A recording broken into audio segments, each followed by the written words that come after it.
আমি নিয়মিত নামাজ পড়ার চেষ্টা করি, কিন্তু মোবাইলে নাটক সিনেমা দেখতেও ভালো লাগে, মাঝে মাঝে দেখি। প্রশ্ন হলো, আমার নামাজ আল্লাহ তাআলা কবুল করবেন কিনা? মৃত ব্যক্তি যদি কোনো দেনাপানা থাকে, সেটা কি তার জন্য জানাজার পূর্বে মিটিয়ে দিতে হবে? ফজরের নামাজ জামাতে আদায় করতে না পারলে ওই সময় বাড়িতে আদায় করা সম্পর্কে জানতে চাই। ফজরের নামাজ যদি আপনি জামাতে আদায় করতে না পারেন, তাহলে সেক্ষেত্রে বাড়িতে আপনার যারা আছেন আত্মীয় স্বজন, আপনার বউ বাচ্চা, তাদেরকে নিয়ে বা যারা আছে তাদেরকে নিয়ে জামাতে আদায় করবেন, একা একা করবেন না। আর এটা মাঝে মধ্যে হতে পারে, নিয়মিত যদি এটা হয় তাহলে আপনি ভালো মুসলমান হতে পারলেন না।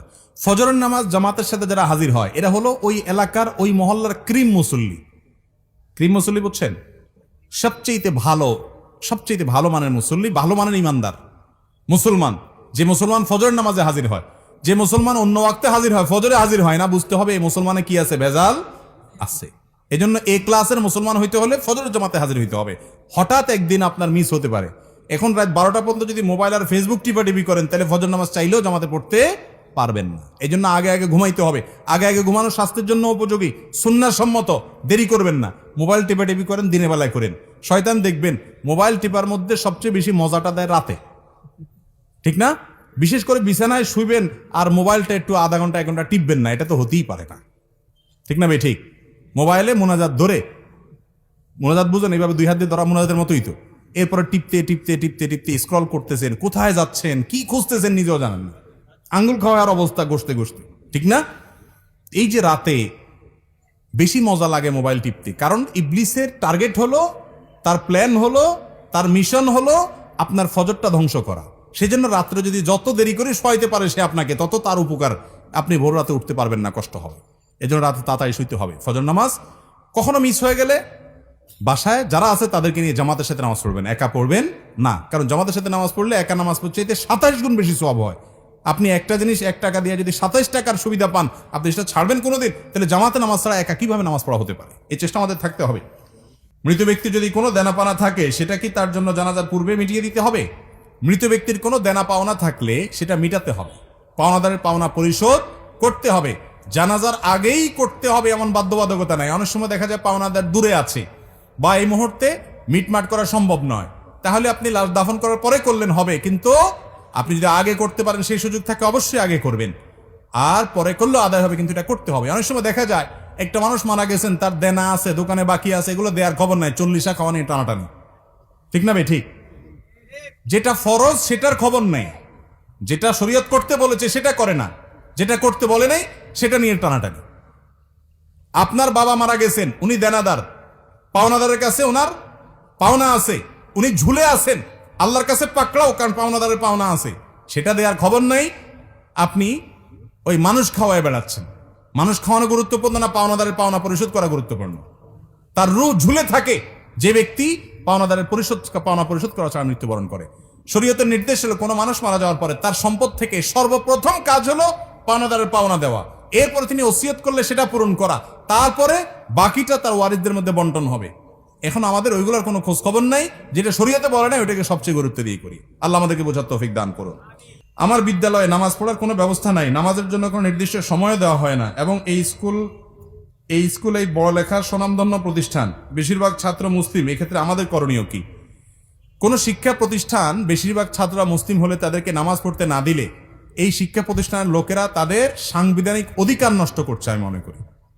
কারণ একজন মুসলমান তার নামাজ পড়ার অধিকার তার সংবিধান তাকে দিয়েছে না, দেয়নি? আর সংবিধান দেখার না দেখে একজন মুসলমানের এটা রাইট যে তার নামাজ সে পড়বে, সালাত আদায় করবে। সালাত আদায় করার জন্য কত মিনিট সময় লাগে? সালাতের সুযোগ না দেওয়া, এটা ইসলাম বিদ্বেষী মনোভাব ছাড়া আর কিছু হতে পারে না। এটা কোনোদিনই হতে পারে না অন্য কোনো কিছু। কারণ বাচ্চারা সালাতের মাধ্যমে আনুগত্য শিখে, লিডারশিপ শিখে। ইমামের আনুগত্য করা মানে কি? কিভাবে টিচারকে আনুগত্য করতে হবে, কিভাবে ক্যাপ্টেনকে আনুগত্য করতে হবে, কিভাবে চেইন অফ কমান্ড তার লাইফে মানতে হবে, এই সব শিক্ষা শিক্ষার্থীরা নামাজের মাধ্যমে পায়। সেখানে শিক্ষার্থীরা নামাজের মাধ্যমে যত বেশি তাদেরকে জামাতে নামাজ পড়ানো হবে, তত বেশি তারা চেইন অফ কমান্ড শিখবে, তত বেশি তারা আনুগত্য শিখবে, তারা ম্যানার্স শিখবে, তারা কমান্ড মানা শিখবে, ভালো কিছু শিখবে। এবং তাদের কাছ থেকে আপনার ভালো কিছু আশা করবেন। নীতিবান নাগরিক আপনি পাবেন, চরিত্রবান নাগরিক আপনি পাবেন। সেখানে তাদেরকে নামাজ পড়তে না দেওয়ার কোনো যৌক্তিকতা থাকতে পারে না। এরকম শিক্ষা প্রতিষ্ঠানের মান যতই ভালো হোক না কেন, কোনো অভিভাবক তার সন্তানকে এরকম শিক্ষা প্রতিষ্ঠানে দেওয়া জায়েজ নাই যে শিক্ষা প্রতিষ্ঠান তার সন্তানদেরকে, শিক্ষার্থীদেরকে নামাজ পড়তে দেয় না। ইসলাম পালন করতে দেয় না। এই অনাচারগুলো আমাদের সমাজে দিন দিন বেড়ে চলেছে। যদি কোনো শিক্ষার্থী কোনো প্রতিষ্ঠানে পড়েন, এখন তো শিক্ষা প্রতিষ্ঠান বছরের মধ্যখানে, আপনি হয়তো কথার কথা বছরের মধ্যখানে আছেন, আপনি চেঞ্জ করতে পারবেন না, আপনি পড়েন, তারা নামাজ পড়তে দেয় না, আপনি টাইম নিয়ে নামাজ পড়ে নেবেন, 5 মিনিটের ছুটি নেবেন, টয়লেটে যাওয়ার ছুটি যদি পাওয়া যায়, নামাজের ছুটি আপনি পেতেই পারেন, যদি নাও দেয় আপনি যেভাবেই হোক অন্তত ফরজ নামাজটা আপনাকে টাইমলি পড়ে নিতে হবে। তারা আপনাকে জামাতের সুযোগ দিচ্ছে না, এজন্য তারা গুনাহগার হবে, কিন্তু আপনার দায়িত্বটা আপনি পালন করবেন। কথা কি বুঝাতে পারছি? আমি নিয়মিত নামাজ পড়ার চেষ্টা করি, কিন্তু মোবাইলে নাটক সিনেমা দেখতেও ভালো লাগে, মাঝে মাঝে দেখি। প্রশ্ন হলো, আমার নামাজ আল্লাহ তাআলা কবুল করবেন কিনা?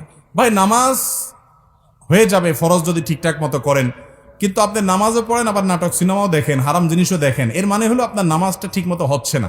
নামাজ যদি খুব ভালোভাবে হয় তাহলে অন্যায় অশ্লীল কাজ থেকে নামাজ আপনাকে কি করবে? বিরত রাখবে। যদিও আপনার নামাজ ত্রুটিপূর্ণ, তারপর আপনি নামাজ ধরে রাখবেন, ধরে রাখলে একসময় ইনশাআল্লাহ আপনি এই অপরাধ থেকে, পাপের কাজ থেকে, হারাম থেকে সরে আসার সুযোগ লাভ করবেন ইনশাআল্লাহ। আপনাকে ট্র্যাকে থাকতে হবে, চেষ্টা ছাড়া যাবে না, চেষ্টা থাকতে হবে, একসময় আল্লাহ তৌফিক দিবেন। আর মনে রাখবেন, আপনি নামাজ পড়ছেন, আল্লাহর কাছে ইবাদত নিবেদন করছেন, আবার যে কাজগুলো করছেন সেগুলো আল্লাহ, হারাম কাজগুলো করছেন সেগুলো আল্লাহ নিষেধ করেছেন। যে আল্লাহর নির্দেশ পালন করতে গিয়ে নামাজ পড়ছেন, সে আল্লাহর নির্দেশ পালন করতে গিয়ে আপনার চোখকে হেফাজত করতে হবে, কারণ দুইটাই কার নির্দেশ? আল্লাহর নির্দেশ। হারাম জিনিস দেখাতে সাময়িক আরাম হয়, স্থায়ী আরাম হয় না। চুলকানির মতো, যখন চুলকাবেন খুব মজা লাগবে, চুলকানি শেষ, এরপরে জ্বলবে। আর চুলকানির সময় যদি না চুলকায়, একটু ডলে ডলে চুলকানিটা থামায় দেন, তাহলে দেখবে না, জ্বলবে না।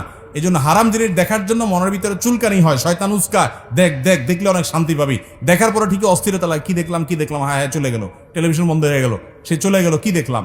আপনার মনের ভিতরে অস্থিরতা আরো বাড়ে, কখনো মনের প্রশান্তি আনে না, এগুলো মানুষকে অশান্তি করে। আজকে যুবকরা ডিপ্রেশনে ভুগছেন। কেন ডিপ্রেশনে ভুগছেন? ভোগের যত আইটেম আছে দুনিয়ার, সবই তো আপনার হাতের নাগালে। কেন ডিপ্রেশনে ভুগছেন? কেন আত্মহত্যার প্রবণতা বাড়ছে? কেন মানুষ ডিপ্রেশনের কারণে দিন দিন অস্থির হচ্ছে? কেন মানসিক রোগী তরতর করে বেড়ে চলেছে? মূল কারণ হলো শান্তির ট্র্যাক থেকে সরে গেছে। শান্তি ভোগের মধ্যে নাই, শান্তি নাটক সিনেমায় বুধ হওয়ার মধ্যে নাই, শান্তি মাদকের বোতল হাতে নেওয়ার মধ্যে নাই, শান্তি জেনার মধ্যে নাই, শান্তি চোখের জেনার মধ্যে নাই, শান্তি দুনিয়াতে ভোগ আনন্দের মধ্যে নাই। শান্তি হলো আল্লাহর আনুগত্যের মধ্যে থেকে যতটুকু বৈধ ভোগ আছে ততটুকু করার মধ্যে। যে ব্যক্তি বিবাহের মাধ্যমে তার যৌন চাহিদাকে পূরণ করে এবং হালাল পথ ছাড়া হারাম পথে যায় না, আল্লাহ তাআলা তাকে শান্তি দেন।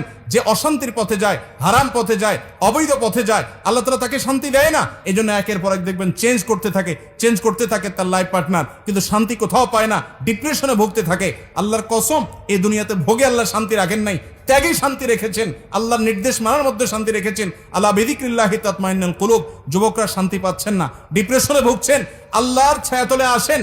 আমি শপথ করে বলছি, আপনি কোরআন হাতে নেন, কোরআন বুঝেন, আল্লাহর সাথে কথা বলেন, নামাজে দাঁড়ান, দীর্ঘ সময় কথা বলেন, সেজদায় গিয়ে আল্লাহর সাথে কানাঘুষা করেন, ভোর রাতে উঠে দোয়া করেন। আমি শপথ করে বলছি, আপনি যে শান্তি পাচ্ছেন, পৃথিবীর কোনো মিলিয়নার, কোনো বিলিয়নার সে শান্তি পায় না, সে শান্তির ধারে কাছেও যেতে পারে না যদি আল্লাহর আনুগত্য তার মধ্যে না থাকে। চেষ্টা করবো না ইনশাআল্লাহ? আল্লাহ তাআলা আমাদেরকে আমলের তৌফিক দান করুন।